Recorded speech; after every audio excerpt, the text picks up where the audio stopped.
The countdown is on. Everything you need to get the edge at the end of the market day. This is The Close.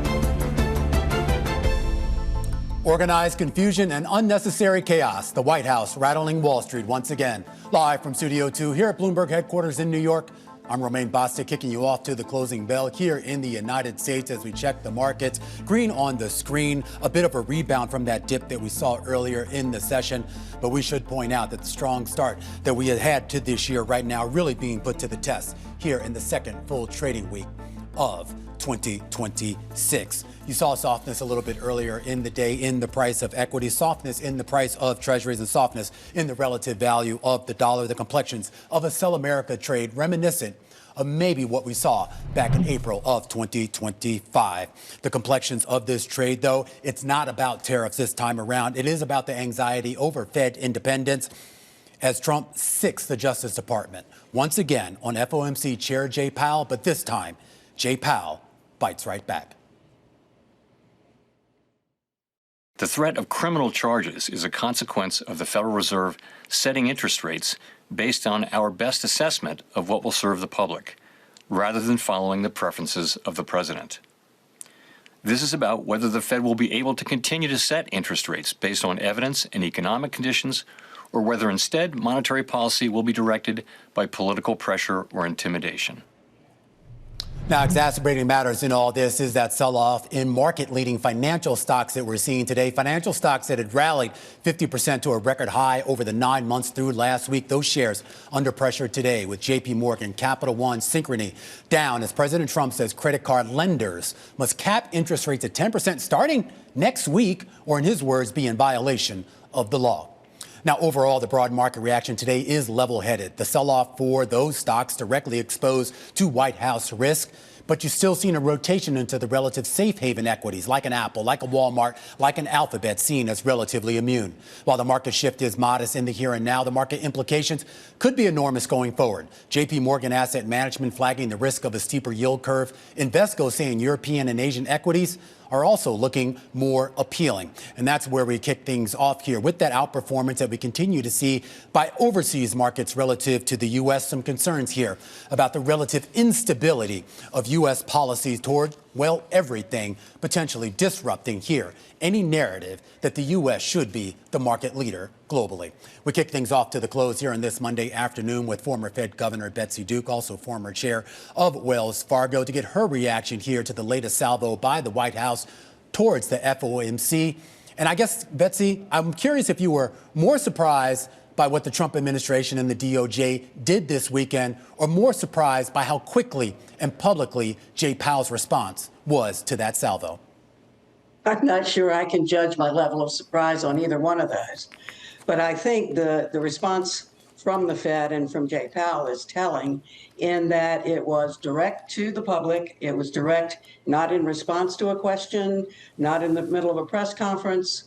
And the timing of it on Sunday night would tell me that they were really concerned about saying something before markets opened in Asia. When I was at the Fed, we were in the middle of the financial crisis, and always over the weekend when we were fighting one market or another, the deadline was Sunday night to make the announcement before markets opened in Asia. So I think that explains the timing. I think the reason for it is just to reassure markets of Jay Powell's resolve, in case anybody had any question, that Jay Powell's resolve is to continue to do his job. The gravity of all of this was also captured in the fact that earlier today, 3 former Fed chiefs, the 3 surviving Fed chiefs out there, 4 former Treasury officials, as well as other public officials, including Bernanke, Ben Paulson, Tim Geithner, and several others, came out here and made it very clear. I'm just going to read you one line from their statement today, Betsy, very explicitly saying that the Fed's independence and the public's perception of that independence are critical for economic performance. And it says that right now, based on the actions of the DOJ, this is a foundational attack on that independence. Yeah, this just makes no sense, honestly, because it seems to be contrary to everything that this administration is trying to do.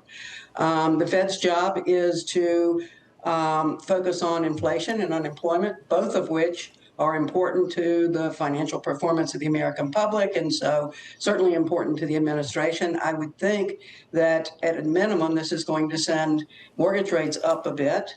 It's certainly going to roil stocks a bit, and it just makes no sense. It gets to this idea, though, too. How does this, if at all, Betsy, actually complicate the making of monetary policy going forward? I think we came into this year with, I think, most investors felt like they had a pretty clean read on what the Fed would do next, or at least what they should do next. I am curious as how this complicates the discussion over the next 3 meetings that Powell has to preside over. So I don't think it complicates the discussion there. I think the FOMC has been pretty clear. All the members of the FOMC have been clear that they're going to continue to make their decisions based on the data that they receive and their reading of that data.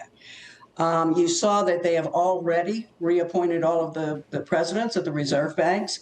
That was something that would have come up in January, but that's been done in advance. So they are all serving 5-year terms now. Where I think it complicates things is in any nomination for Fed chair to succeed Jay Powell.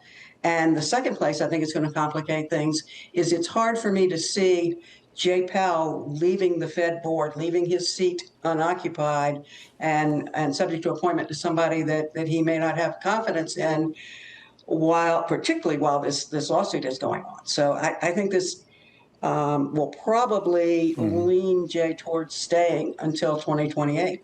And this is just a reminder, too, that next week, January 21st, the Supreme Court is supposed to start hearing oral arguments in that case regarding Lisa Cook and the president's power, if at all, to actually remove Fed officials.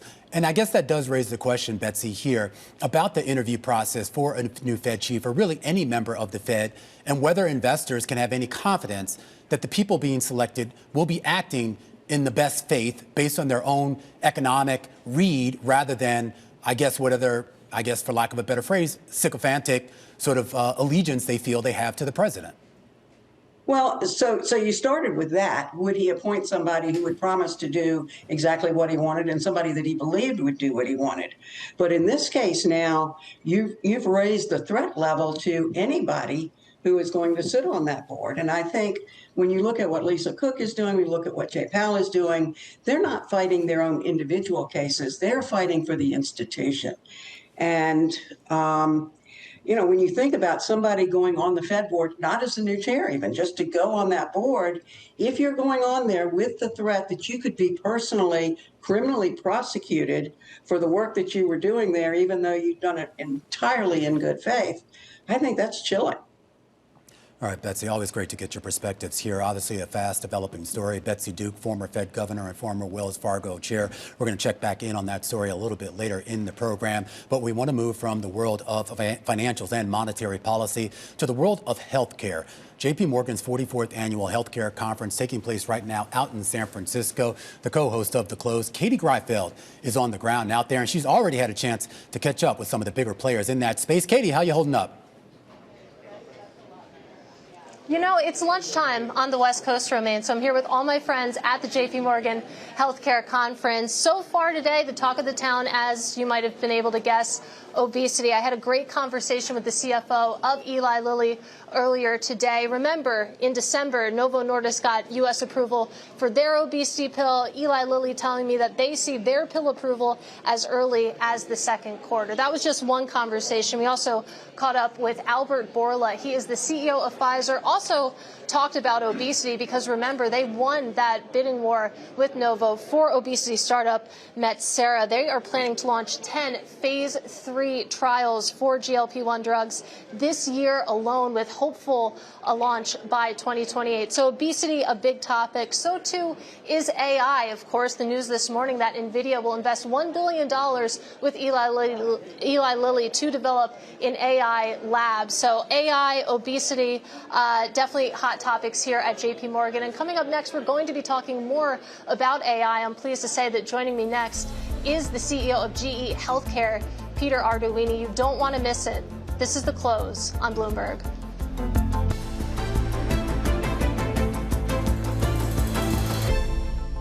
Healthcare stocks starting off the week on a muted note. The industry's largest conference, it's underway out in San Francisco, and we want to go back there where Cathy is at J.P. Morgan's 44th annual healthcare conference, and she's standing by right now with the CEO of GE Healthcare. Cathy? Thank you, Romaine. That's right. I'm joined now by Peter Arduini. He is the CEO of GE Healthcare. Peter, great to see you again. Hey, great to see you again as well. So I teased that we'd be talking about AI, so let's start there. Of course, when you think about the med tech space, you think about diagnostics in particular, have to imagine that AI is having some big impact. So where are you seeing AI affecting your business as it stands right now? Yeah, no, look, it's a great topic, and I'm very excited about what AI can do in healthcare. I'm sure you've had other speakers on it. For us, it's been a big enabler of our portfolio. When you look at FDA-approved clearance of products that are there, we lead the industry with about 115 products, and part of that is we've really embraced it, integrating it in everything we do. And it comes down to a couple areas. One is productivity. How do you use one of our devices with less steps, faster turnaround, because obviously throughput's a big deal. The other area is taking it into new areas, so maybe novice users, and the use of AI makes it more accessible to folks. And then the last part, which we're seeing a lot more on, is departmental. How data flows across areas and expert input or advice can be levered to give, the best decision in the inner city or even in a rural environment. But a lot's evolved even in the last 12 months. Well, I am curious, when you think about the potential opportunities here, are there any specific areas when you think about oncology or cardiology where you think that the AI opportunities are the most compelling? Well, I think it spans a lot of different areas. I think each care pathway or disease state, there's big opportunities. I'll just give you an example. In structured heart, there's a lot of great breakthrough technologies happening with some of our, companies that are around in the space in valvular disease and such. But how you place those, get the precision metrics, be able to get the turn. AI is playing a big role in that, whether it be in ultrasound, the planning within the cath lab, the actual pre-planning. Those are great examples. I also think in oncology, we see lots of use case examples. In many cases, because there's many different modalities that come together, and the more you can synthesize that into a target outcome, you get a better result. And those are a lot of the areas that we're focused on as a company as well. So I have to ask the other side of the coin, because with opportunities with AI, I have to imagine that there are threats as well. So when you take a look at the business as it stands right now, where do you see the potential risks and how are you addressing those? I mean, look, there's the classic risk of, is the AI interpretation wrong, so-called hallucinations, things of that nature. I think there's been a lot of evolution and improvement in that area relative to model checks and the QA part. And honestly, for a company like us helping deploy other people's tools, that's one of the things that we can bring for customers. There's the classic example, I think, for all of us as individuals, how's this going to affect my role? And I think the more we can actually help train up and help individuals understand how to embrace it, you can reduce that. But the upside of having this deep expertise, where in many cases it was located in a few individuals in an academic institution, and now it can be deployed in rural care or in inner city, for healthcare, it's just a breakthrough opportunity and moment, candidly. And beyond AI, I do want to talk a little bit about the capital purchasing environment for hospitals, because you think about hospitals right now facing a squeeze both from federal cuts to Medicaid. You also have expiring ACA subsidies as well. So when you add it all together, how does that potentially affect demand for some of your products? Yeah, I think it's a great question, and we're very much focused with our customers on how do they get better productivity. At the end of the day, in a lot of the spaces that we play in, we typically are an enabler of added productivity, which helps offset some of maybe the margin pressures they have, or we're a facilitator of some of the highest value procedures they do in surgery. We just talked about oncology and cardiology. If you take like an example of a CT scan or an MRI, the return on investment on that product when they buy it is within 6 months to a year and a half, and then they keep that product for 7 years, and it opens many doors relative to value. So at this point in time, we're seeing quite healthy market. The U.S. in particular tends to be a little bit older installed base, so there's a lot of quite an investment cycle that's taking place now. Right. Well, outside of the U.S., I do want to talk about China a little bit because it's been strong for quite a period of time, but now facing some recent headwinds. So when you take a look at the long-term opportunities, specifically in that region, what do you see? Yeah, I think, look, the last 2 years for everyone in China, for different reasons, has been slower growth and challenging. I mean, this is a market that typically was growing about 10%, and now it's been flat or slightly down the last couple of years. I mean, as we look forward, just based on the size of the population, the investment commitments that the government has made to the people, it's going to be one of the largest healthcare markets in the world. It's going to be different, I think, in approaches, but it's going to be a growth market for sure. And it's a market that, you know, a company like GE Healthcare, we feel, you know, very strongly that we need to play a part in that. And I have to ask, I mean, you think about the trade policies that have been batted back and forth by both the U.S. and China. You think about the current posture of the U.S. when it comes to China. Has that impacted, you know, the opportunities in that market at all? For sure this year, I think the tariff, you know, negotiations and things have gone back and forth. I mean, things are beginning to settle out.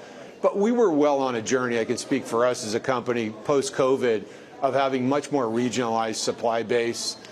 Source where you make where you sell, those types of things, building resiliency. And so I think that kind of a construct on a way forward also helps reduce some of these challenges that do pop up geopolitically.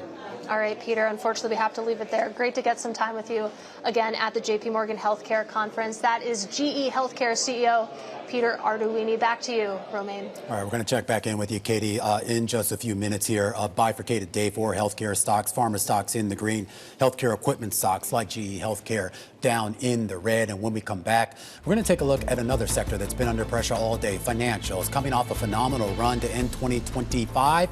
We head into 2026 with the start of the earnings season tomorrow. A closer look as to what to expect out of the world's biggest banks. That's coming up next here on The Close. This is Bloomberg.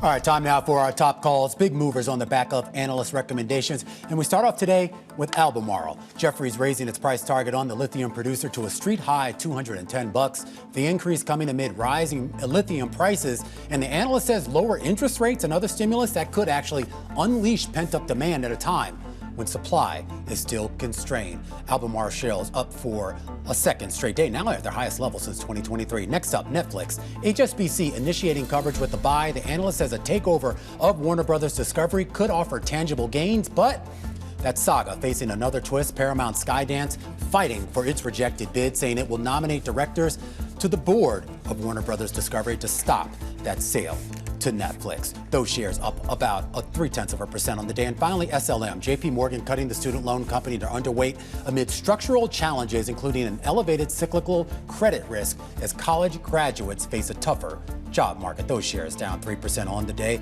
And those are some of our top calls. We do want to stay in the financial space and take a closer look at how bank stocks are performing as JP Morgan prepares to kick off earnings season for the sector tomorrow. Joining us right now is Ken Leon, Director of Equity Research over at CFRA, who says that his latest investment thesis is that it's going to be non-net interest income that's going to drive performance this quarter. Ken, let's start there, because that's effectively we're talking about, I guess, M&A activity, capital markets activity.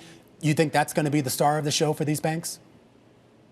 It's absolutely critical. And what we see is accelerated earnings performance, not only in investment banking, but we're going to see breadth of performance in areas like treasury services, areas where these banks dominate on a global basis.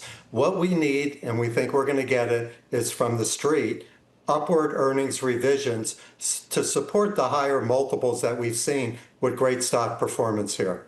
When we talk about how that performance continues, I understand on the capital market side, there was obviously a big regulatory push, if you will, or lack of regulations that sort of emboldened a lot of deals last year. Does that continue in 2026? Well, it does. It really started in June, and we began to see more announced transactions for M&A.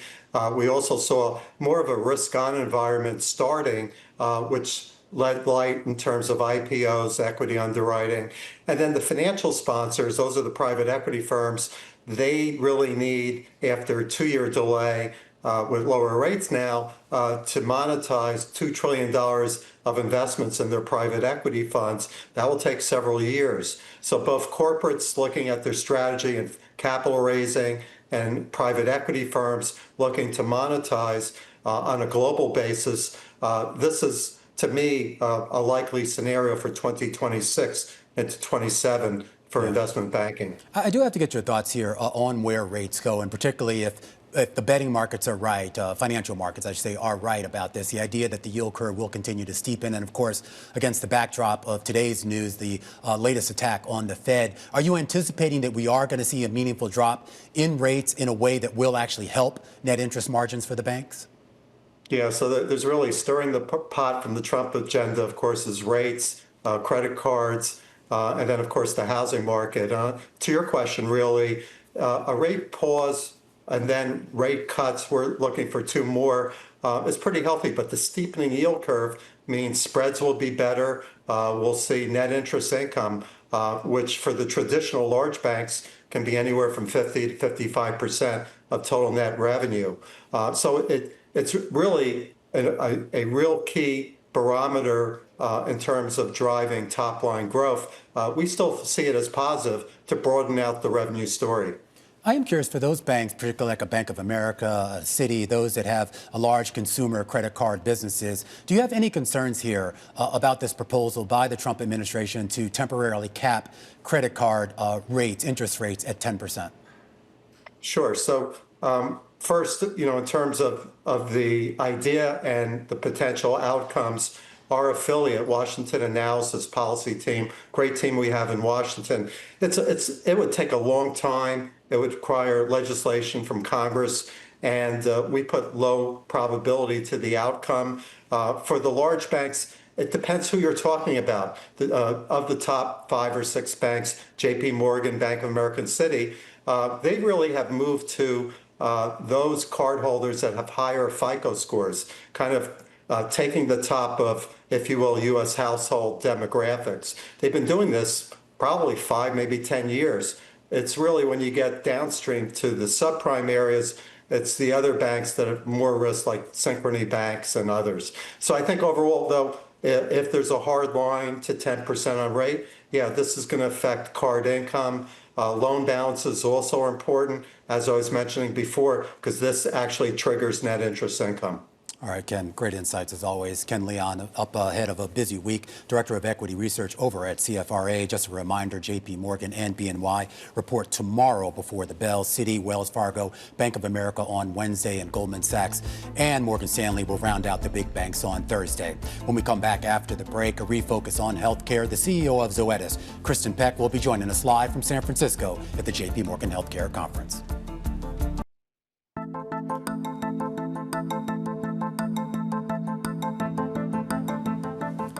3:30 p.m. here in New York.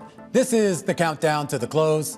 I'm Romaine Bostick. We're taking a closer look today at what's going on in the world of healthcare, and specifically animal healthcare. The CEO of Zoetis, fresh off the stage from the JP Morgan Health Conference in San Francisco. Pleased to say that she joins the close right now. Kristin Peck, standing alongside Katie Greifeld. Katie, take it away. All right, thank you, Romaine. Kristin, it's great to see you again. It's great to be back. Thanks so much, Katie, for having me. So we're sitting here in January. You held an investor day in December, and taking a look at the sell-side reaction, there's a lot of focus here on the pipeline potential. So just give us an update on the catalysts that investors should be keeping an eye out for when it comes to 26 and beyond. Sure. We were very excited on our innovation webcast back in December to highlight our robust pipeline. I think it is the most comprehensive pipeline in animal health. We got approval, as you know, in 25 for Lenivia and Portela, which is OA pain for dogs and cats. We were excited to announce that we're expecting Cytopoint Plus in the U.S. in 26, as well as the next generation chemistry unit. But I think there was a lot of excitement as well about some of the future areas, which are $7 billion in total addressable market in areas such as chronic kidney disease, oncology, cardiology, obesity, and metabolic disease and anxiety. Well, what I find really interesting about your business is that you have the companion animals, cats, dogs, we're all familiar with them, and then you have livestock, you have the farm animals. And when you take a look at both sides, would you say there's more demand for research and development when it comes to pets right now or when it comes to livestock? I'm really excited actually about both. They're slightly different. In companion animal, a lot of the focus is with pets living longer lives. They're getting more diseases of advanced age. And that's, again, chronic kidney disease, oncology, the #1 killer for dogs and second for cats. But as you think about livestock, with a growing population, about 10 billion over the next 10 years, there's more demand for nutritious, safe, affordable, and sustainable protein, which is driving great advancements in vaccines and great demand for vaccines. So in that pipeline, we were also excited to highlight some great new vaccines that we're planning on launching across poultry, across aquaculture, as well as across swine. Well, let's talk a little bit more about vaccines, because you think about what's going on with human health. There's been an uptick when it comes to vaccine hesitancy, specifically in the U.S. Are you seeing any of that come through when it comes to pets, when it comes to farm animals? So we haven't seen it yet. There's still been a focus on pets living longer, healthier lives. And as you really focus on livestock, where a lot of this question comes up, the focus for both consumers and producers and regulatory authorities is ensuring you have a safe food supply. And vaccines are absolutely critical. As you think about production, losing an animal is very costly, and animals are getting sick, then get antibiotics, and consumers don't really want that. So we're really seeing actually the fastest growing area across livestock is in vaccines, and we're really excited to be leading the charge there on innovation. Well, I remember this time last year we were talking about bird flu. That was a big concern. And when you take a look at the state of things now, do you have any concerns about rising bird flu cases, especially when you think about migratory birds? As you look at emerging infectious diseases, it's always been a hot topic. They obviously evolve over time. We're really proud that in 2025, we got conditional approval for HPAI vaccines in both poultry as well as in dairy cattle. And Zoetis will continue to lead the way. And as you look across time, there'll always be a need for emerging infectious disease. And so we remain partnered with regulatory authorities and customers across the globe to be on the forefront of these and to make sure that we have solutions that we can provide. Well, what has demand looked like since you got that approval last year? There hasn't been a lot of demand, I think, because the outbreaks have not been that strong. It remains a tool that regulators can obviously use. As you look at our livestock business, which over the last 3 years has been growing mid-single digits, and really we're seeing the future of livestock be very healthy given the growing population, as well as some of the struggles in livestock over many years was really some disruptions. It was African swine fever or COVID.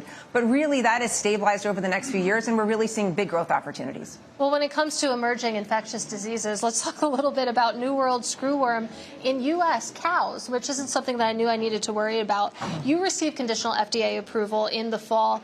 What does it look like when it comes to demand specifically there and the concerns about New World screwworm? There is great concern, especially across the border, where there is New World screwworm in Latin America and in Mexico. And, we may have a strong, focus on the border, but it's really hard to control the flies from flying over. So if they came, this would be a really important disease that regulatory authorities want to make sure that they are prepared to combat. I think the USDA has done a phenomenal job right now partnering to try to prevent it from going across the border. But we would see, if this did come into Texas, you would see, use very quickly of these products, because it would significantly damage productivity for livestock. And when we're talking about, cattle and dairy cows in particular, it's interesting. We know that there's been a cattle shortage when it comes to the U.S. We know that there's been very high beef prices. Has that translated into your business or affected your business at all? There is a real focus, obviously. The herds right now in the United States, the beef herds, are the lowest they've been in, decades, is what I would say. Those animals are therefore really important and highly valuable, so they're really willing to spend for top treatments to keep those animals healthy, and that helps our business. But we are expecting that herd in the United States to ultimately grow. I'm not sure you'll see big numbers until 27, just because if you retain some of the animals now, it's going to take you 9 months, obviously, to get new animals, which is why we say you think you'll start seeing it in 27. And as you see that, they'll be using more and more of our vaccines. So for our business, we see growth opportunities across both sides. Well, it's really interesting to hear that when it comes to cattle, given that, the herd figures are so low that farmers are basically willing to pay up here. When you take a look again at the two segments of your business, if you will, companion animals and then livestock, where do you feel that you have the most pricing power? Generally, there's more pricing power as you think about where the innovation is the greatest. And I think where we've been leading in innovation is more in companion animal. As you think about livestock, you can only price as much as you can add productivity. So being in the forefront of disease keeps you relevant and important. But the pricing power, generally speaking, historically, has been more really disruptive innovations. And we've seen more of that historically on the companion animal side. And before we let you go, I do want to talk about the share price a little bit, because you're coming off of 2 rough years, double-digit losses. And, I mean, when you take a look at the totality of your pipeline and what's coming up, what story do you think that investors are missing about Zoetis? We're really excited about the pipeline, as we talked about. And I think Zoetis has a strong history of excellent performance, of driving top-line growth and bottom-line growth. In fact, as you look about since I became CEO in 2020, our average annual organic operating top-line growth has been 10% versus an industry at 5% and our historic average annual growth of around 8%. And we're also having industry-leading operating margins. So we're translating that into the bottom line. Our industry-leading operating margins of 41 to 42%. Obviously, we think we're a great buy and significantly undervalued right now, given the quality of our pipeline. But my management team is focusing on continuing to deliver results. All right, Kristin, always great to get some time with you. Really appreciate it. Thanks so much for having me, Katie. That is Kristin Peck. She is the CEO of Zoetis. Back to you, Romain. All right, Katie, we'll be back with you a little bit later out there in SF at the JP Morgan Healthcare Conference as we continue to march closer to the close. Stocks trying to rebound from a little bit of an earlier sell-off. When we come back, we're going to focus in on the real estate sector, a potentially big week up ahead here with the Trump administration going all in on affordability. We're going to talk to Lauren Hochfelder, head of global real estate assets over at Morgan Stanley, and get her outlook for 2026. This is Bloomberg.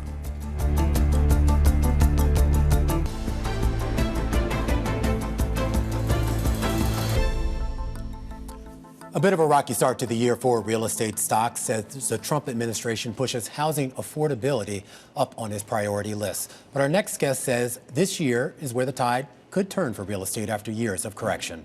Lauren Hochfelder is the head of global real assets at Morgan Stanley. Great to have you here, Lauren. Great to be here. I think the last time we spoke to you towards the end of last year, you were talking about an inflection point for commercial real estate and the idea that 2026 really did have the potential to be better than 2025. I should point out 2025 is not a bad year. Give me a sense, though, as to what you think is going to drive the performance here. Yeah. Well, we're nearly 4 years into this real estate correction, sort of 2 years of price declines, and then almost 2 years of bouncing right on the bottom. And I look ahead and we see prices down, new construction down, and cost of capital down. Those are all 3 cyclical drivers of price increase. You couple that with some sellers who have been hanging on for a long time now. They are motivated. They have liquidity needs. They have, debt maturities, et cetera. And we're seeing some really compelling opportunities in the market. We'll talk about those opportunities, particularly from the perspective of the kind of the risk reward, because I know not all opportunities are treated the same. It's interesting. When you talk about risk reward, probably our highest conviction strategy is net lease. What is net lease? It's long duration leases in a structure where the tenant pays the rent and all the expenses. So it's the type of real estate where, as the owner, you have the most predictability of cash flow and the greatest protection from macro uncertainty. So if I asked you, Romain, what do you want in an investment, whether real estate or otherwise, my guess is you'd say something like, I want cash flow, I want inflation protection, I want downside protection in these volatile times, but don't give up my upside optionality. And net lease offers all of that. But importantly, you and I have talked a lot about the mega trends we invest behind. Net lease gives you a way to play those as well. So we've talked about aging demographics. Net lease gives you medical office. With regards to those folks that are in those net lease agreements, so I assume the fact that you see opportunity there means that maybe this is a little bit more of a market that I guess favors the actual owner rather than the lessee, and I would assume that's a shift from maybe what we saw a couple of years ago. Look, net lease can be created via sale-leaseback, so it can be an off-balance sheet financing for companies or an alternative source of financing. And look, when debt was plentiful and free, sale-leasebacks didn't make as much sense. I think today we're seeing companies look to diversify how they finance themselves, and seeing particularly for manufacturing-oriented companies that have such high CapEx needs, sale-leasebacks as a way to finance some of those. Are you seeing that, particularly with the manufacturing build-out, the data center build-out, et cetera, are you seeing primarily net lease agreements in that space? I'd say primarily, not entirely, but primarily. And it's a really good structure because it enables the tenant, the company, to have de facto control over their space. But from our standpoint, you get the inflation hedge of real estate ownership, but you're not exposed to inflation of expenses. So that, the tenant's paying all the real estate taxes, the insurance premiums, all of the things we've been talking about in real estate as, threats to the owner. I have to ask you about the interest rate environment, how much that matters to you. I know a 25 basis point drop in interest rates is relatively incremental given the time horizon that you operated in. But if we are at the precipice of, let's just say, a more accommodative Fed for a wide variety of reasons, does that help you? Of course, lower interest rates are positive for real estate, no question about it. With that said, we look at the long end and we say, we expect rates to stay relatively range-bound at today's elevated level. So what that means to us is, unlike past cycles where real estate investors did really well betting on multiple expansion or cap rate compression, we think this time around it's a lot about cash flow growth. So being in those sectors that have the greatest structural tailwinds. So when we talk about some of those sectors, I mean, you already mentioned longevity, aging as obviously being a big factor. We talked last year all about data centers and AI. Are those kind of the two primary areas of growth that you see? So we see industrial as a big driver. So that's manufacturing onshoring as well as distribution. It's distribution for shifting supply chains. It's distribution relating to e-commerce penetration still increasing today. So that's a big area of growth. We've talked about senior housing. We see that as one of the fastest growing from an income standpoint real estate sectors. Again, playing on aging demographics. There's a lot of population growth and a lot of wealth concentrated in that cohort. That is leading to real demand for senior housing coupled with very little new supply. What's your take right now on the affordable housing situation? Are you meaningfully invested in that space? And where do you see government policy potentially reshaping the structure of any of those investments? Yeah, so look, I'd say there are a lot of proposals, and there's no question there's a housing affordability crisis. And so absolutely, it is the right diagnosis. The question is it the right prescription? And I think since the beginning of economics, what have we known? Price goes down when supply goes up. And that is, supply is the problem, fixing supply is the solution. Admittedly, it's not so simple because affordability may be a national issue. It needs to be solved at the local level, and that's what makes, I think, some of these policy proposals complex. It does get to this idea, and particularly now, I mean, given the team you lead and your expanded role this year, I know you're way more long-term in terms of what you have to do, but I'm sure you have to also be focused on some of the short-term noise coming out of Washington and whether that affects some of these long-term structural things. Do you worry at all about some of the policy making in Washington and that it could sort of upend some of those themes? Well, I wouldn't say upending the themes, because if you think about deglobalization and supply chain realignment, of course that's affected by tariffs among other policy things, but these are things that long predated these shifts, right? Where I'd see we're seeing it most significantly is in tenant behavior. So look at, last year for industrial, we saw a lot of tenants pause. What do you do when you're faced with major uncertainty about what your supply chain looks like?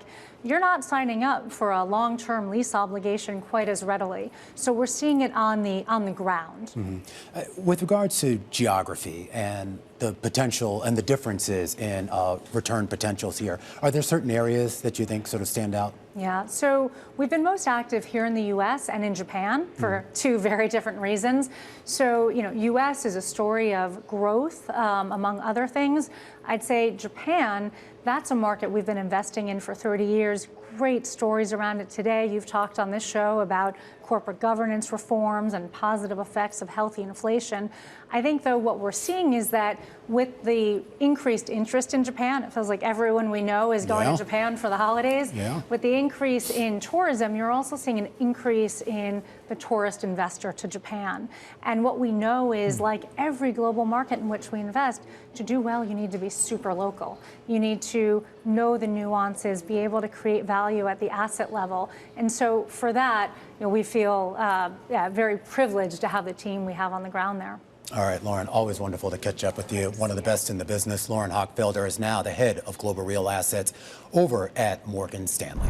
Some breaking news, this involving Citi. We are learning that Citigroup is set to cut about 1,000 jobs. This is part of Jane Fraser, the CEO's plan to keep a lid on costs. Remember the big outperformance that we saw in that stock last year, a lot of that tied to some of the cost-cutting efforts that she has. We're now learning again, based on people familiar with the situation that are Bloomberg reporters, to about 1,000 job cuts scheduled to take place this week. Just a reminder here that this is a company with more than 200,000 employees.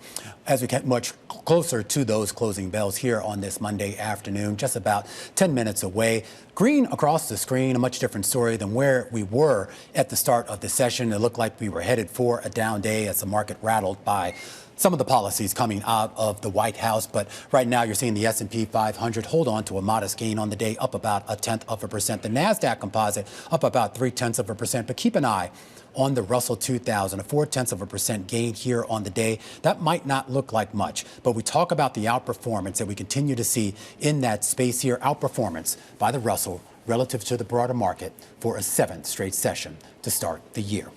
Joining us right now here in Studio 2 to help count us down to the closing bells is Jay Jacobs. He's U.S. head of equity ETFs over at Blackrock. Jay, great to see you here. Thanks for having me back. I am curious about the setup heading into this year. It seemed like most people were relatively bullish, at least when it comes to public equities. The idea that some of the things that led markets higher in 2025, there was enough momentum to keep that storyline going in 2026. You still believe that? That's right. We saw great GDP numbers towards the end of the year. There's still this tailwind of potentially declining rates this year as well. And so I think a lot of that just sets up for a nice macro environment. On top of that, earnings was strong. We saw that actually, after all this talk about are tech companies overvalued, is there a bubble in AI, so much of their growth, actually the majority of their growth was being driven by earnings, not valuation expansion. That shows us that we have a really high quality market right now, and we're still bullish on this year. I am curious about some of the rotation, though, what we've seen within the market. Towards the end of last year, we did see some people selling some of those really mega cap names. Maybe it was just profit taking, but the money wasn't necessarily coming out of the market. We saw kind of this weird rotation into small and cyclical stocks, healthcare names as well. Do you have any sense as to what that was about and what was driving that? Not sure. I mean, this year we're certainly seeing more flows into our mega cap funds. We're seeing a lot of flows into our AI ETFs like BAI and ARDI, which are really different thematic ways of approaching the AI theme. In the more kind of value cyclical space, where we're seeing a big pickup this year, it's early, but just in the last week and a half, has been in mining stocks. People looking at things like gold mining, silver mining, copper mining. It's really just kind of a way to play demand for metals and how we've seen gold and silver rally so much over the last few months. And is there a lot of conviction behind that trade, or are these more kind of tactical positions people are taking, just kind of taking advantage of all the sort of ructions, if you will, going on out there in the world? Well, I think it's part of a broader theme of looking for diversification in markets. So we've seen stock and bond correlations rise. We've seen that a lot of investors need to find things that are going to behave differently. Gold has certainly played that role and played that role in 2025. We see people looking at areas like Bitcoin. We see people looking at things like multi-strat alternatives like our IALT ETF, all different diversifiers in a portfolio to not just look at stocks and bonds anymore. Do you get a sense that clients are more diversified today relative to maybe, I don't know, a couple of years ago? Tough to say versus a couple of years ago, but I think the direction of travel and where we're seeing money going is certainly into the diversifiers, these gold, crypto, multi-strat types of ETFs. Talk about sort of access to more alternative assets. We were just talking with Lauren Hochfelder at Morgan Stanley, in charge of real assets there. And we've heard from a lot of folks in that space about the demand by clients, not only for more real assets, but kind of, I guess, more non-traditional real assets, if you will, something beyond just real estate and the like. Well, I think what a lot of investors are looking for is ease of access, the ability to be able to put it in scale across a lot of their clients' portfolios if you're a financial advisor. And so this is where ETFs can be so helpful to be able to take something like a multi-strat alternative strategy, which historically maybe was a little bit harder to access. You can buy it in an ETF with virtually no minimums, one share, and you can scale that across your entire client book. That's the kind of access that a lot of our clients are looking for using the ETF structure. I mean, that gives you, those ETFs certainly gives you the liquidity that you wouldn't otherwise have. Does the structure of those ETFs, and I'm talking specifically about yours, does that give them also the same potential for return on a risk-adjusted basis, or is something being taken out of that? No, this is bringing our best-in-class strategies from our Blackrock systematic investing team. They've been doing strategies like this for 40 years, and it's really just the ability to now bring it in a structure which is, the predominant way that a lot of investors want to access the markets, through the liquidity, the transparency, the efficiency of the ETF structure. I do have to ask you just about kind of the state of politics, if you will, and the direct effect on markets, and whether clients should be hedging or already hedging against some of the potential sort of black swan or gray swan risks that could emerge for a wide variety of reasons. Well, I wouldn't just say that's politics. That's just the markets, right? There's a lot of unknowns about what could happen in the future. We've, in the last few years, we've certainly seen bouts of volatility for a variety of reasons. That is why having hedges and having diversifiers in a portfolio is so useful. Over the long run, we absolutely believe that we're going to continue to see structural growth in areas like artificial intelligence and areas like autonomous vehicles and cybersecurity and a lot of these themes. But in the short run, the ability to kind of weather these bouts of volatility, that's where it can be so useful to have a diversifier. It's also why we're seeing a lot of growth of buffer ETFs, things that use option strategies to really protect against downside moves in the market, because we know if someone's just about to reach retirement, maybe they don't have as much capacity to see their equities sell off 20% in a given year. So it just provides a measure of protection against those unknowns. So talk a little bit about where you see kind of bigger growth opportunities, if you will. I'm talking about for your business going forward. Well, we see a tremendous amount of growth in the ETF space. It continues to be one of the fastest growing areas in asset management. We see a lot of growth in active ETFs. This is really taking strategies where managers are trying to beat a specific benchmark, but in the efficiency, liquidity, transparency of an ETF, areas like thematic rotation, factor rotation, flexible bonds, seeing a lot of growth in those active ETF areas. Second, digital assets. This is really just accessing things like Bitcoin and Ethereum through the ETF structure. It's so much easier for a lot of investors to get that access through a traditional brokerage account, buying an ETF that can give them exposure to spot Bitcoin, like IBIT. And then third, the broader category of outcome ETFs. This includes some of those buffer strategies I was mentioning for protection against the downside. But it also includes income strategies that sell covered calls that can generate high income on the U.S. equity markets. With the outcome strategies, though, is that more of a binary type of product, or is it a little bit more nuanced to it? It's a little more nuanced. I mean, these are going to give you a measure of protection, and in exchange for that, you're selling off some of the upside. And so this is going to kind of bring the range of outcomes a little bit tighter, but for many investors, that's a trade-off they're willing to take. In some cases, you could still have, 10, 15% upside potential while mitigating certain downside moves. That can be great for a variety of risk-minded investors. All right, Jay, always great to have you. Jay Jacobs is U.S. head of equity ETFs over at Blackrock, counting us down to the closing bells here on this Monday afternoon. We're going to walk you through the markets right now, with the majority of the stocks in the S&P 500 in the red, but the S&P 500 is decidedly in the green, up about 0.2% here on the day. The Dow Jones Industrial Average up by a similar amount, and the Russell 2000 leading the charge up by 0.4% as we head for record highs for those three indices. The NASDAQ Composite also up 0.3% here. You are seeing a modest sell-off in the Treasury space, particularly on the longer end of the curve. Rates on your 30-year yield now up about 2 basis points on the day. The VIX is higher but relatively subdued. Modest weakness going on right now in the dollar, and all eyes ahead right now on the financial sector, with earnings season kicking off tomorrow morning with JP Morgan. A full breakdown of all of today's market action starts now. The Closing Bell, Bloomberg's comprehensive cross-platform coverage of the U.S. market close, starts right now. And right now, we are 2 minutes away from the end of the trading day. Romaine Bostic here to take you through to the closing bell. A global simulcast. It starts right now. Tim Stenovic joins us from the radio room. Carol Massar has the day off. Emily Rafael in for her, and Katie Greifeld on assignment at the JP Morgan Healthcare Conference in San Francisco. Welcome to our audiences across all of our Bloomberg platforms, including our partnership with YouTube on another Topsy-turvy day, Tim, in financial markets. Romaine, I got to tell you, I'm watching your mouth move, so I know you're talking. We're having some audio issues here. That's my excuse. We don't have any audio from you guys. I do want to talk, though, while we get that worked out. We're certainly seeing some buying in the S&P 500 and the major indices today, but I think it's fair to say the Russell 2000 is the star of the show today. Elena Popina on our equities team noting to me earlier today that we're actually seeing it's on track for its 7th straight day of gains today, and that hasn't been seen in years. Yeah, that Russell 2000 already up 6% year to date, outpacing the S&P 500. And of course, it's interesting to see the U.S. equity market ending in the green on a day that started with some Sell America headlines. Clearly, U.S. investors are looking to buy U.S. stocks today. And we should point out, too, I mean, despite all of the focus today here on Jay Powell and the potential effect here of the latest Molotov cocktail thrown through the window of the Eccles building here, we did see some interesting stories coming out of the retail space. The ICR conference down in Orlando, you had Abercrombie & Fitch, American Eagle, Urban Outfitters presenting on their holiday numbers, and that was, well, somewhat of a disappointment for investors. We saw a big drop in those shares,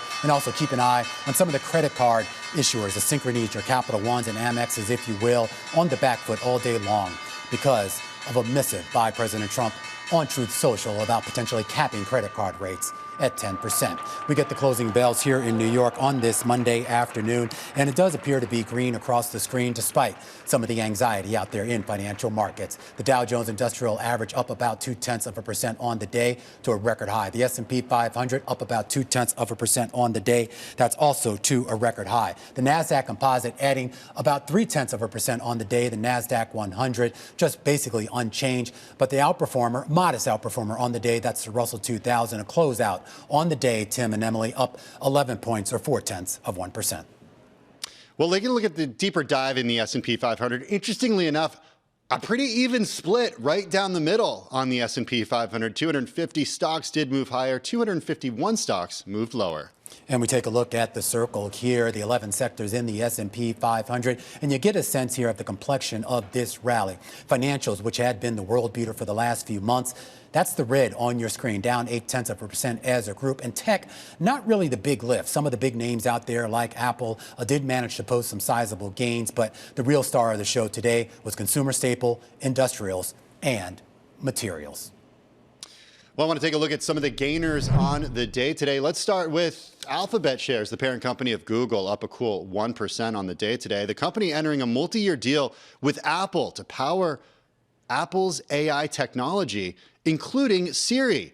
The next generation of Apple Foundation models will be based on Google's Gemini models and cloud tech to help power future Apple intelligence features. Apple will maintain its privacy standards by running its AI services on consumer devices or via private cloud compute. And the Google tech will help support a new version of Siri due this year. I think it's really notable given that these two are competitors when it comes to the iOS and Android operating systems. So the challenges in the new world of AI produce strange bedfellows. Also, taking a look at shares of Walmart, speaking of technology, and I say speaking of tech, because Walmart is going to be the newest entrant in the NASDAQ 100. That's going to be on January 20th. That's up a cool 3% today. Walmart will join the NASDAQ 100 later this month, this after AstraZeneca is exiting. The market cap of Walmart, about $940 billion, just shy of a $1 trillion market cap, would be the first retailer to reach that milestone. And finally, Sun Country Airlines today surging. A little M&A news.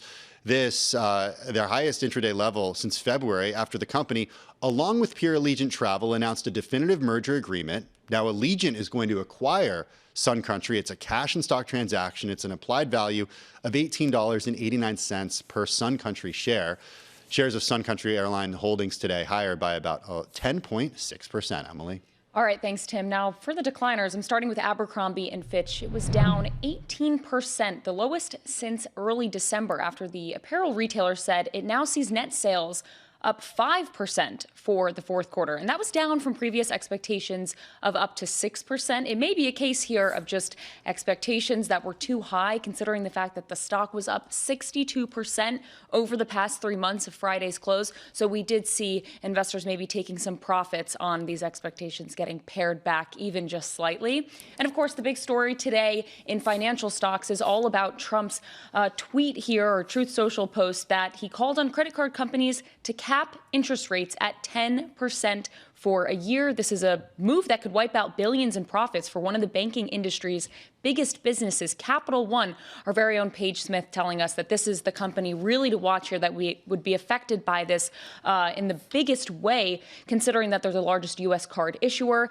The stock tumbled as much as 8%, biggest intraday decline in about 9 months before paring losses slightly, but still finishing the day around 6%. Visa, of course, another very big stock in this industry. It's interesting, you look at what analysts had to say. Mike Mayo, an analyst at Wells Fargo, he said the cap proposed by the president could wipe out earnings from cards for a year. Now, he wasn't signaling out Visa, but of course, important to note here that that stock was down about 2%. All right, let's take a look at the yield space, and I want to pay close attention here to what's going on the longer end of the Treasury curve, your 30-year yield. Remember, we started this day with a lot of concerns about some of the policy proposals being floated out of Washington that had a huge impact on the Treasury market. We saw selling across the curve, though that selling did abate as we got deeper into the session. The net result of it all is not a whole lot of movement on the short end of the curve, but that 30-year yield is down about 2 basis points here on the day. Your 10-year yield also down by higher by about 2 basis points on the day. Your 30-year yield also higher by about 2 basis points as well here. And you have a lot of folks coming out right now, including the strategists over at J.P. Morgan, talking about the potential for further steepening of that curve as some of those policy proposals maybe scare away some investors from taking any long duration bets here. Yeah, I think it's fair. I was personally a little surprised by we didn't see more of a bond market reaction, but we will wait and see. Romaine, that is going to do it for our cross-platform coverage of the market close today on Bloomberg TV, radio, YouTube, and Bloomberg Originals. We will be back tomorrow, maybe, same time, same place. Definitely, actually, definitely back. And our coverage continues here on Bloomberg Television. A big discussion ahead about, well, the future of the Federal Reserve, the integrity of monetary policy as the Department of Justice doles out criminal subpoenas to the FOMC. This is The Close on Bloomberg. The countdown is on. Everything you need to get the edge at the end of the market day. This is The Close. Welcome back to The Close. I'm Romaine Bostic. Just about 8 minutes ago, the market closed, and it closed at a record high, defying a lot of expectations coming into today, with Wall Street rattled by policies coming out of Washington. Investors seem to be taking it in stride, focus a lot more on economic fundamentals and corporate fundamentals as well. You saw that in the continued outperformance of small cap cyclical stocks, the Russell 2000 outperforming the S&P for a 7th straight session, suggesting here that that rotation that really began to unfold last year has some legs heading deeper into 2026. However, the real bifurcation in this market isn't necessarily about U.S. small caps versus U.S. large caps. It's about U.S. stocks versus the rest of the world. Continued outperformance by non-U.S. stocks. The MSCI All World Index ex-U.S., which outperformed the U.S. last year, outperforming here on this Monday afternoon once again. As far as some of the individual stories, keep an eye on what's been going on in the retail sector. The ICR Retail Conference underway in Orlando, and some of the early read on holiday spending causing a little bit of a disappointment for investors. We saw a big sell-off in Abercrombie & Fitch after their presentation. Also keep an eye on what's been going on with Warner Brothers Discovery. A slight dip down is Paramount, making it clear they're not willing to give up the fight to buy that company, saying that they will nominate directors to the board of Warner Brothers Discovery in a bid to thwart the bid by Netflix to buy that company. Cisco actually bucking a trend. It was headed for one of its worst losing streaks of all time, but closer to the closing bells, we did get a slight bump up in that stock. And keep an eye on Synchrony's. We see those companies, the credit card companies, Synchrony, Capital One, as well as some of the big banks like J.P. Morgan, on the back foot all day long. Some concerns here about a proposal by the White House to cap credit card rates at 10%. That would be about half of what the average rate is right now. And that actually brings us to our top story of the day, because it was just a few days before the Fed is actually set to enter a quiet period, and just ahead of that next meeting, and just about 4 months before the contractual end of Jay Powell's term as Fed chair. The Trump administration lobbing a Molotov cocktail into the mix. DOJ criminal subpoenas targeting comments Powell made about the cost of ongoing renovations at Fed headquarters in Washington. Now, this move by the DOJ widely seen as another political attempt to bend the Fed to Trump's will. 3 former Fed chairs, Yellen, Bernanke, Greenspan, as well as 4 Treasury secretaries, including Hank Paulson and Jack Lew, all backing Jay Powell, releasing a joint statement calling the DOJ's action a, quote, unprecedented prosecutorial attack to undermine the Fed's independence, saying this type of investigation has no place in the United States.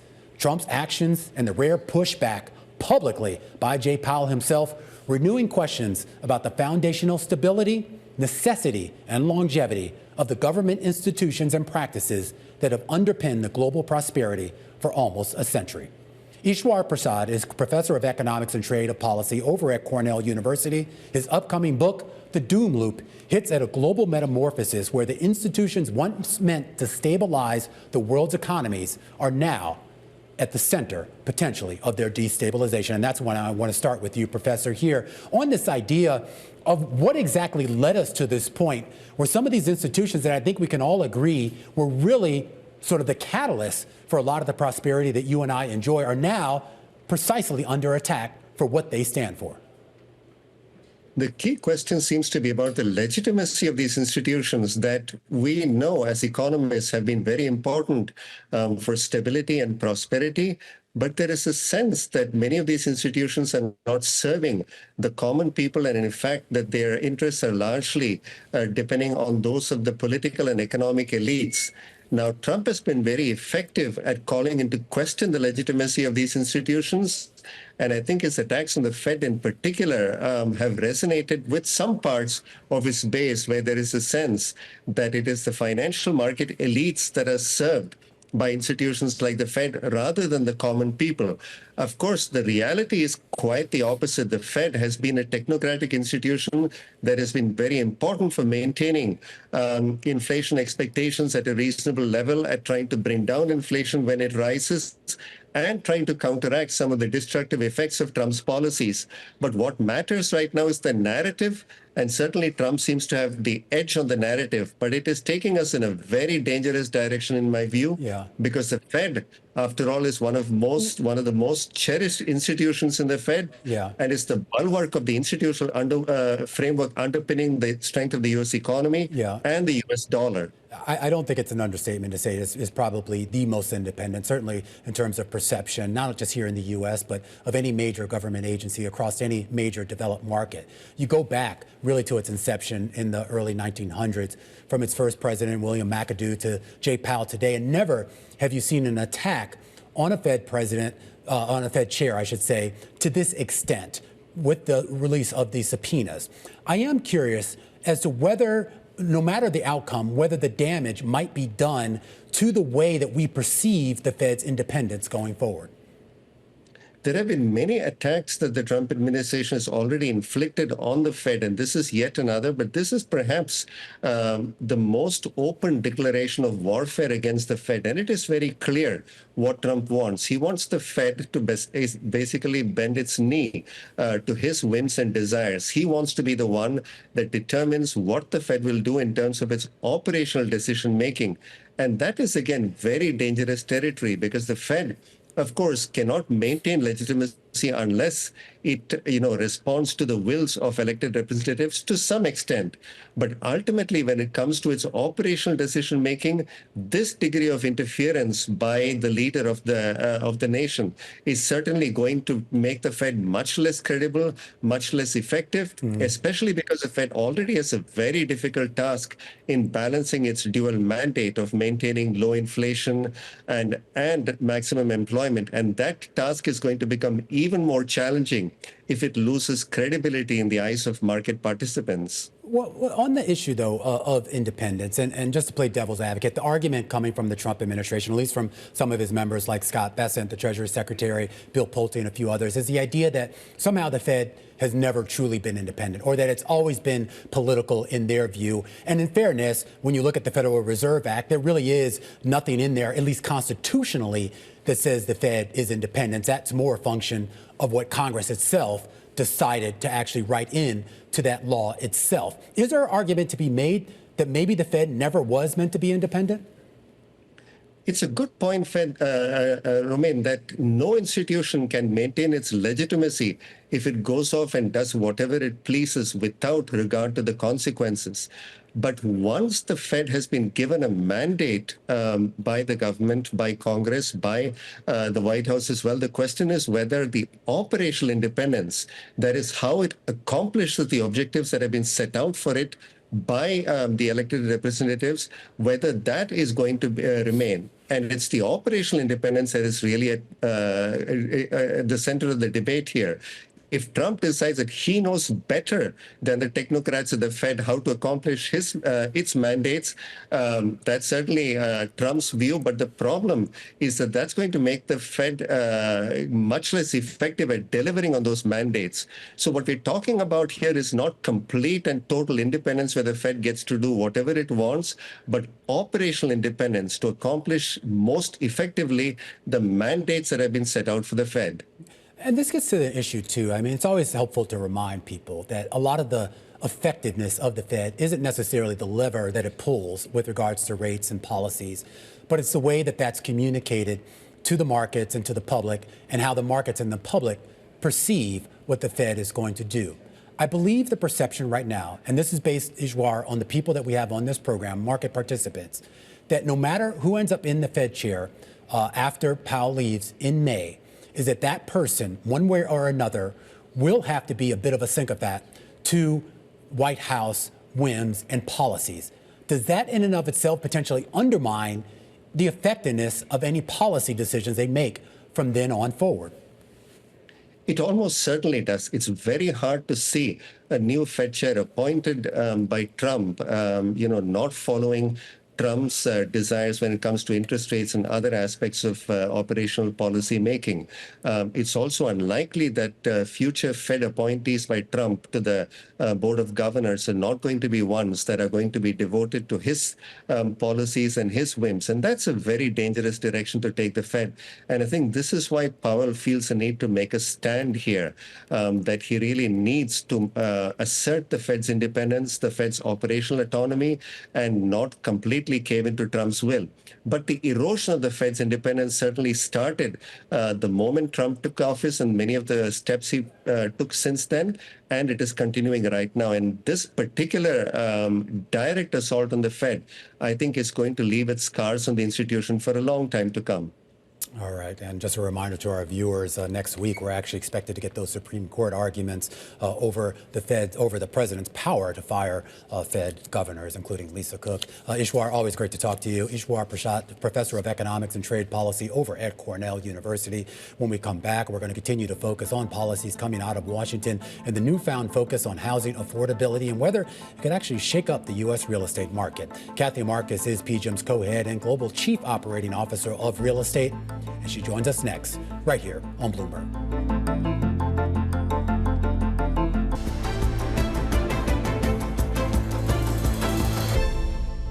All right, we turn the conversation back to real estate. And last week, there was a big conversation about housing affordability as it's now become a central focus for the Trump administration.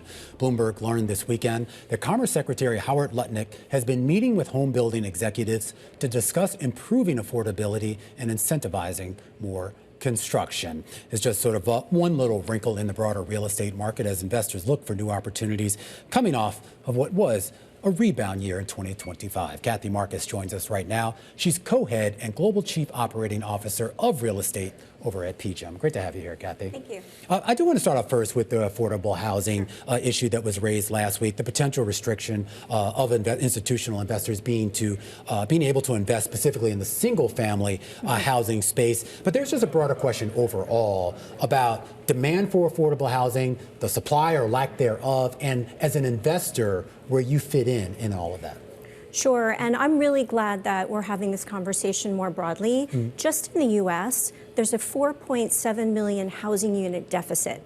So until that's solved, affordability is just not going to be achievable. And this deficit is not just a U.S. problem. It's a problem elsewhere as well. And it's not just in affordable housing, capital A affordable housing. It's really across the spectrum.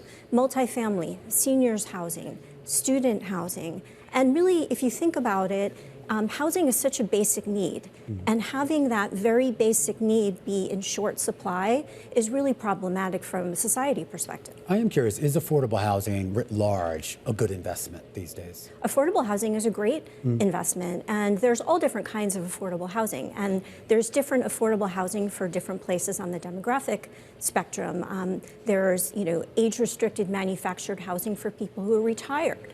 There's affordable housing for families.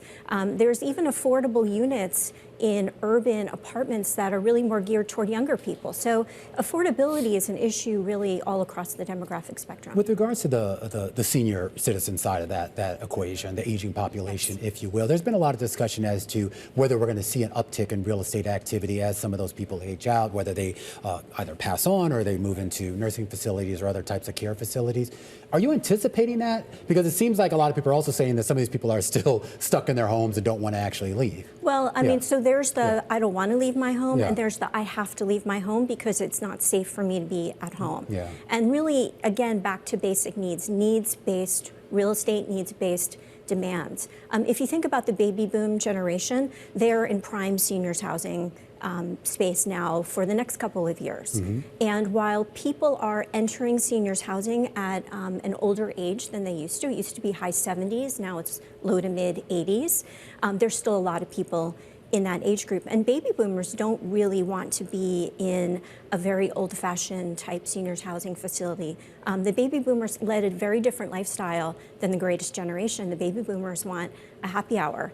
They want a pool, they want a gym, they want to stay active. So a lot of the old stock just isn't fit for purpose anymore. These baby boomers are a very demanding bunch, aren't they? Exactly. In all seriousness, though, outside of just the living sector, there was a lot of talk last year about obviously the data center build out and really just overall kind of industrial manufacturing, if you will, if I can just use a broader umbrella here. Do you see that trend going, and are you able to find, I guess, investments that are not overpriced, for lack of a better Sure, phrase? and if you think about, let's separate data centers from industrial just to start with.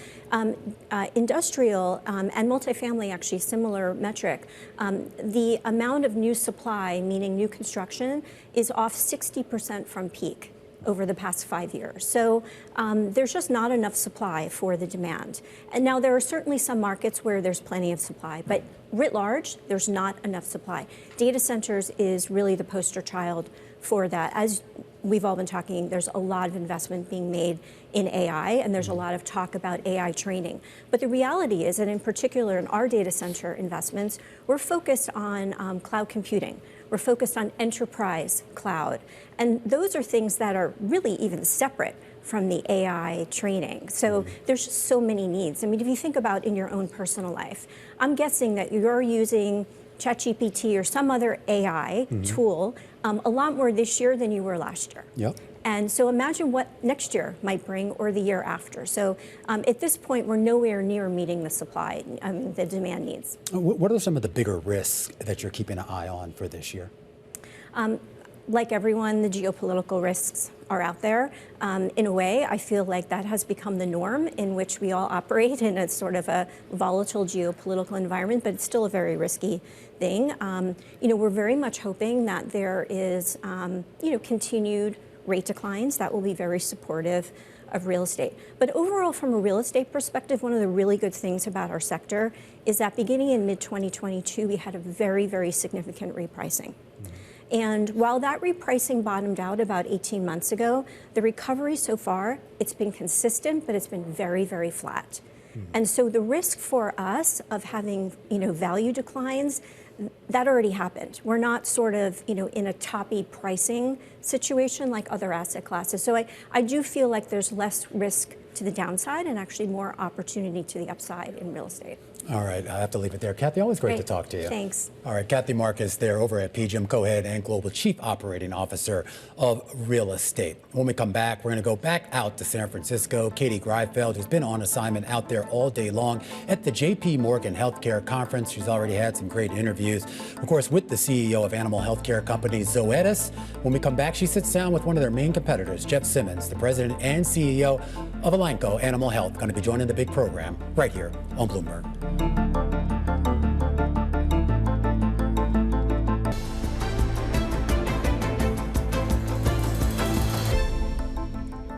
JP Morgan Healthcare Conference is underway in San Francisco, traditionally a big breeding ground for potential deals in that space. Katie Greifeld, the co-host of The Close, is on the ground right now, and she's standing by with the president and CEO of one of the world's largest animal healthcare companies. Katie? Thank you, Romaine. Joined now by Jeff Simmons. As you mentioned, he is the CEO of Elanco. Jeff, great to see you again. Great to see you, Katie. Thanks for being here. So we spoke in December, and since that time, you've since gotten approval for Befrena. That, of course, is all about canine dermatitis. So I know that you're particularly excited about this one. How does this set up the rest of your pipeline as we get deeper into 2026? Yeah, thank you. Yeah, Elanco had a historical year, our 70th year in 2025, and Befrena is our 6th blockbuster in 2 years. Mostly in pet markets, derm and parasiticides, a few cattle products, and as we've highlighted, that's a little over $800 million in revenue or innovation basket, and we've kind of made a commitment that, hey, this year we see this thing growing another 250 to 300 million, over $1 billion. But hey, Befrena is all about it. It even comes back to, being a friend with that pet, how important it is. An itching dog is one of the most disturbing things. I've got my yellow lab, Lakin, has got a real problem with that. Yeah. And so Befrena is our 2nd derm product. It's a $2 billion market, and it's our first monoclonal antibody in this market, and it's just a great opportunity. It's growing double-digit. It's a market that's globalizing. This humanization of pets, there's nothing more disturbing than an itching dog, and that's why it's one of the fastest-growing markets. So hate to see an itchy dog. So Befrena, of course, confronting that problem. You mentioned the pace of innovation, of approvals, of launches, and as you mentioned, you're a 70-year-old company. You're not a new guy on the block here. So what is in the water? What has spurred the pace of innovation that you've put in place over the past couple of years? Yeah, I think, you step back and say, and we're here at a healthcare conference. We're launching the second half of the decade, and a lot of buzz here talking about that. And my big emphasis that I would highlight is just looking at the trends. Animal health, why we're getting greater multiples, why this is a gem inside of animal or human health, is it's heavily focused on the benefits of human pharma. It's regulated. It's a high bar to entry. It's science-based. But at the same time, it brings brands like consumer brand orientation. It's a cash market, so it has much longer runways relative to that. And the pets and the protein trends. We saw the dietary guidelines kind of really lean towards meat, milk, eggs, and dairy. That's big. And the humanization of pets is not just continuing to drive a willingness to spend, but it's globalizing. There's still a lot of countries with, very, very early in this humanization of pets. So pets and protein in a durable market where brands can last a long time. Well, let's break down pets and proteins because, of course, those are your 2 buckets. You have companion animals and then you have livestock. And, I'm curious, and I asked this to your peer Zoetis about an hour ago. When it comes to, where you're seeing the most demand to put your R&D dollar, pets versus livestock, where does that fall right now? Yeah, I think for us, it's in both places. We've really focused heavily on pets. One, and then I think cattle and poultry also. And if I just take on the pet side, the reason we've seen so much growth for our innovation, for our customers and value, and even our share price over the last year and going forward is we're not looking for the next innovations. We've got major innovations in parasiticides, in derm, in pain, even diabetes, some of these key areas for that aging, more active pet. But these are existing markets that we have low market share. So I think people see our growth profile is going to be greater. We don't need to create new markets. We're actually going to go into these new ones. And then over on the cattle and the poultry side, look, we're seeing protein demand continue to grow. It's food safety, it's productivity, it's being able to, prevent disease. That's important. I would just say also, we're seeing a lot of growth. The dietary guidelines in these kind of, developed markets, even GLP use on the people side has caused an increase in 30 to 60% demand, especially in chicken and beef, for people that are using GLPs. Yeah. And that also is driving it. So cattle, poultry, pets, and we even have a pet retail business with the Amazons and the Chewies that Elanco's #1 in, that there's still a lot of people that would rather get it online, and we're leaders in that market as well. Well, when it comes back to the share price, I go back to a phrase you used, the humanization of pets. Certainly, I've been part of that trend. I'm pretty sure my cat is like a little man in a cat suit. But let's talk about how that's being valued in the stock market, because you mentioned your share performance. It was pretty breathtaking in 2025. Do you think that that says something about how investors are valuing pet health companies versus human health companies, or do you think that's specific to Elanco? Well, I think it's first, we got a great industry. We got over a $40 billion industry that's predicted to double in the next 10 years because of these trends, because of the durability and the globalization. It's been a very U.S.-centered industry for a while, and as these trends globalize, and they are, we see a lot of runway for growth. So we see a $40 billion industry, headed to 60, 80 billion quickly because of the trends. I think specific to Elanco, where we've really been differentiated, and I think for the rest of the decade, we have the potential to lead growth. It's because we can lead in innovation. So we're talking about not just a pipeline that's coming. Our pipeline has doubled in value from $1 billion to $2 billion, but 6 major blockbusters. I say, hey, in 70 years, we got 9 blockbusters. The last 2, we brought 6. So our innovation engine is working. We are in launch mode as a company, and we're adding a lot of value to customers. That's right. I think, the difference of not just what the stock price has been, but the potential we see going forward. And as we've established in this conversation, Americans are crazy about their pets. They're willing to spend up to express that love. How does that compare internationally? What are you seeing around the globe in your different markets? Yeah, the trends are very similar. Just I think everyone's in a different part of the cycle. If we're 7, 8 out of 10 homes, I've got a pet here in the U.S. China and Asia, where I'm heading in a couple weeks, is 2 to 3 out of 10 homes. And so there's one is just the pet ownership is one factor. Willingness to spend. What we're seeing all over the world is the under 30-year-olds' willingness to spend is greater. So we kind of see fewer kids, more pets, willingness to spend on those pets. And what do they want? They want healthy, active, longer lives. They're a part of the family. They want them being able to get upstairs even when they get older and jump in the bed. And they want to be able to take care of the same aging disease problems with people. That's why we have so much synergy with this industry where we get our science. The same things are happening on the pet side. So it matters. My 2 labs to my 6 kids, I mean, they will, just like you said, they will spend whatever it takes. This is a priority. Jeff, always great to speak with you. Really appreciate your time. That is Jeff Simmons. He is the CEO of Elanco. Back to you, Romaine. All right, our thanks there to Katie. And of course, while Jeff pushes deeper into the animal health market, there is a big focus at the healthcare conference on the obesity market. Katie had a chance to catch up with the CEO of Pfizer, Albert Bourla, a little bit earlier today. They discussed M&A, drug prices, and GLP-1s. Take a listen. We were preparing for this period of loss of exclusivity, 26, 28. We did significant acquisitions. One of them is in obesity, as you said, but Seagen in oncology and Nurtec in migraine.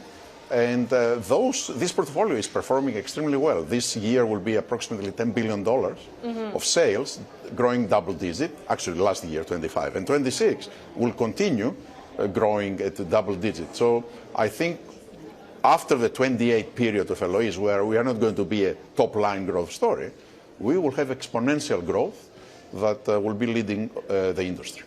So 28, it sounds like things improve, especially when you think about the growth forecast there. But until that time, you think about what you recently said at the fireside chat earlier today. No plans for buybacks. You do have these patent expirations coming up, and you don't expect to put a GLP-1 on the market until 2028. So how do you keep investors engaged and attract new investors during that period? I think investors want to see catalysts, and this is a year that is very rich in catalysts. We are expecting readouts of studies that they are significant. 2 of them actually will be in obesity with Metsera portfolio. One, it is the ultra-long 30 days data, so the monthly dosing data that will come in the first half of this year. The other is the combination of GLP-1 and amylin that also will come this year. But there are many more. Elrexfio, which is our myeloma drug, has a readout that, if successful, doubles the population that we are going after. The vaccine against the tick, thank you, which is a very big disease that there is no vaccines so far, and that's the first one, Lyme disease. So they are very rich in catalysts. And of course, we start a lot of phase 3 studies. So investors, I think, are watching all of that. And right now, Pfizer has a very low multiple. I think we should start migrating towards the average multiple and then exceed it as we go post our LOE. So plenty of catalysts coming up. Let's talk specifically about Metsera, because you won that hard-fought bidding war with Novo Nordisk. Certainly fun for someone who consumes news to watch. When you think about the obesity market, though, you mentioned that this would be once monthly. What do you see as the key differentiating factor when it comes to what Metsera is developing? I think one, it is the monthly dosing. That's a very clear differentiation that creates significant advantages, not only in patient experience, but also in production and cost of goods and all of that. The second is the combination between amylin and PD-L1. We are looking for superior results than the current solution. So this combination not only will be a monthly, but hopefully can deliver better weight loss, placebo-adjusted, and better tolerability, which are the two things that are the Achilles heels of the GLP-1s right now. And of course, there is an oral portfolio of peptides that is following. So it's a very complete, highly differentiated portfolio in the hands of a company that it is very good in commercial activities, particularly when it comes to products that they are very much consumer-driven. I remind you, Viagra was a product that was behaving very similarly like the like the GLP-1s. Well, looking forward to those readouts as we get deeper into 2026. I do want to talk about M&A overall and what the strategy going forward is, because last year you earmarked up to $15 billion for deals to help replenish the pipeline. Where are you now? Do you feel pretty satisfied with the portfolio at hand, or are you still looking for more deals? I'm very satisfied with the portfolio in hand, and we invested almost 10 of these 15 billions, and then we have 5 to 6 that are remaining, and we plan to invest them. We don't have to invest them, but we're trying to make sure that we will find the right assets, as we found with our oncology and obesity acquisitions. And when it comes to cost cutting, last month you said that you're going to reinvest about $500 million from savings from your cost cutting efforts into R&D. And I'm curious, where do you see that investment going? Should we be focusing on the obesity portfolio, or are there other areas of Pfizer where you plan to? Clearly, let's start that the oncology portfolio right now absorbs approximately 40% of our investments, and that will continue going up. But the newcomers are the obesity, that, as I said, we start with more than 15 studies. 10 of them will be pivotal phase 3 studies. This is a significant investment, but also demonstrates how confident we are in investing in these molecules. And I do want to talk a little bit about the political landscape as well, because you were the first drug maker to strike a pricing deal with President Trump last year. And I know that this is pretty much an impossible question, but do you feel like you're out of the woods when it comes to surprising tariff threats, price cuts, et cetera? What have your conversations with the White House indicated so far?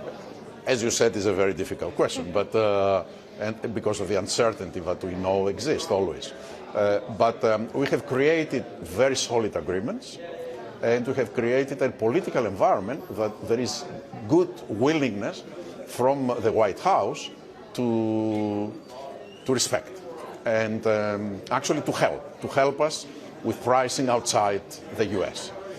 They are helping us a lot, actually, with pricing outside the U.S., with UK being the most visible example. I think Secretary Latnik achieved a lot there. In UK, they made changes in their system that will invest way more in innovative medicines than before. So I'm optimistic that it's behind us. And I am curious, you think about how long you've been at the helm of Pfizer. When you compare and contrast just the frequency of communications that you're having with the Trump administration, how does that compare to past presidents at this point? Look, I was very close with the Trump administration in the beginning. I was very close with the Biden administration because we had to work together with COVID. That's right. With Trump, we worked together to develop the vaccine. It was all his baby, right? The Operation Warp Speed. But with Biden was the period to scale it up, to invest it. I would say that we were always very close to the Congress and to the White House. I spend a lot of time in Washington myself, a lot. And given that you do spend so much time in Washington, and again, given that you were the first drug maker to sign on to, these drug pricing deals, what takeaways, would you give to other CEOs who are currently in conversation with the White House? I think engage and discuss. I think I'm very proud of what we did. I think what we did opens the way for the entire industry. Probably already 17 companies now have signed up, and it is the same model like we opened, and puts to bed an issue that was not sustainable. The big difference in pricing between US and other rich nations, and now that it is probably resolved in a gradual way because it's all the new products. So it's a good deal, and the others should engage and do the same. Pfizer CEO Albert Bourla speaking out there at the J.P. Morgan Healthcare Conference with Katie Greifeld. She'll be out there tomorrow again here with more interviews from some of the top CEOs in the space, including over at GoodRx, Teva, and AstraZeneca. As we check here on the markets on the day, we talk about a record day for the S&P, the Dow, and believe it or not, the Russell 2000. Outperformance by the small caps for a 7th straight session, a bit of a rotation, if you will, in this markets rather than a sell-off. But the continued outperformance of non-U.S. assets continues for yet another day, and that could be a big story for 2026, just as it was in 2025. This is The Close on Bloomberg.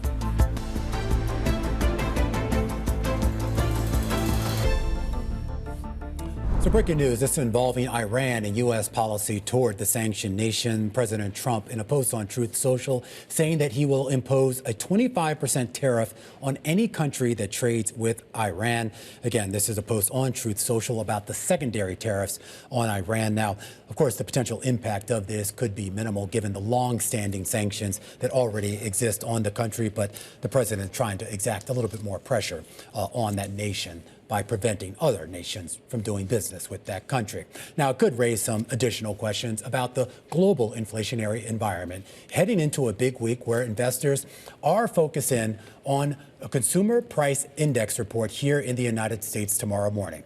The data for December is expected to reflect ongoing data issues that stemmed from the government shutdown back in October, though some are hoping it may be normalized just a bit in November to give us a cleaner read on what the heck is going on in the economy. Stuart Paul joins us right now. He's our lead economist here in the U.S. for Bloomberg Economics. And Stuart, first I want to know, is this going to be a clean read? I mean, are we going to have a real sense of what actually transpired over the last few weeks? It's definitely going to be a cleaner read. Yeah. But one of the things that's going to be distorting the December reading is exactly what you were mentioning, the unwinding of some of the issues that arose because of the government shutdown that began October. We actually expect that the unwinding of some of those issues will add about 10 basis points to the month-on-month headline and core inflation readings. So we're expecting the year-on-year measures to be 2.7% for the headline, 2.8% for the core, and 0.4% month-on-month for both the headline and core. Uncomfortably hot.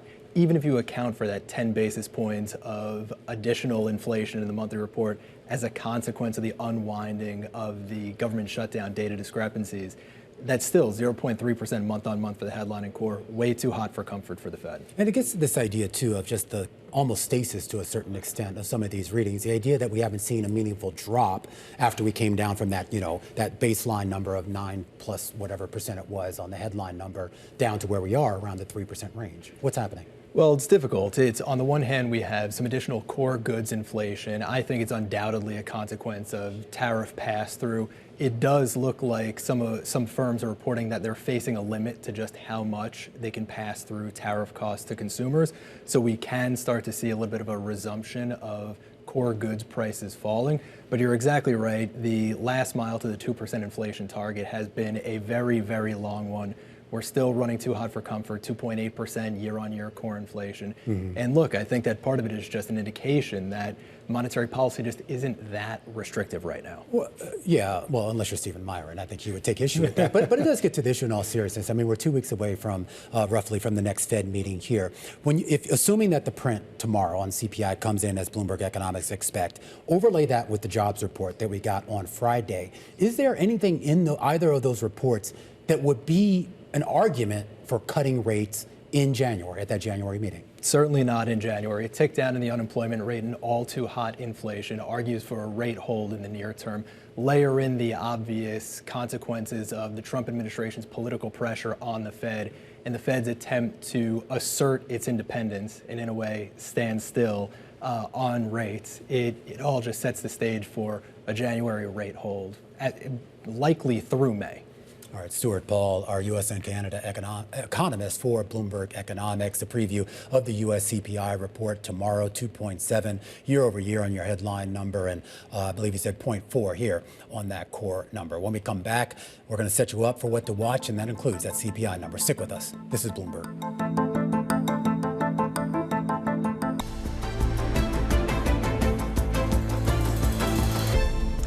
A busy day on Wall Street. It gets busier tomorrow. What to watch over the next 24 hours, and it includes the kickoff to the earnings season. Keep an eye on JP Morgan and BNY, particularly coming off the phenomenal rally that we've seen in financial stocks over the last few weeks. Delta Airlines also scheduled to report. All of those names coming before the bell tomorrow. Also before the bell, we get that economic data. U.S. December CPI, 2.7 core year-over-year growth, according to Stuart Paul at Bloomberg Economics, 0.4% on a month-over-month basis. According to him, too hot for the Fed to cut rates. We are going to get the NFIB small business optimism data and new home sales, and we're going to get Fed speak out of Muslim and Barkin tomorrow as well. And our continuing coverage of the JP Morgan Healthcare Conference, Katie Greifeld is going to sit down with the executives from Novo Nordisk, GoodRx, and AstraZeneca, just to name a few. That closes out our coverage here on The Close on this Monday afternoon. For all your political coverage, stick around. Balance of Power is up next.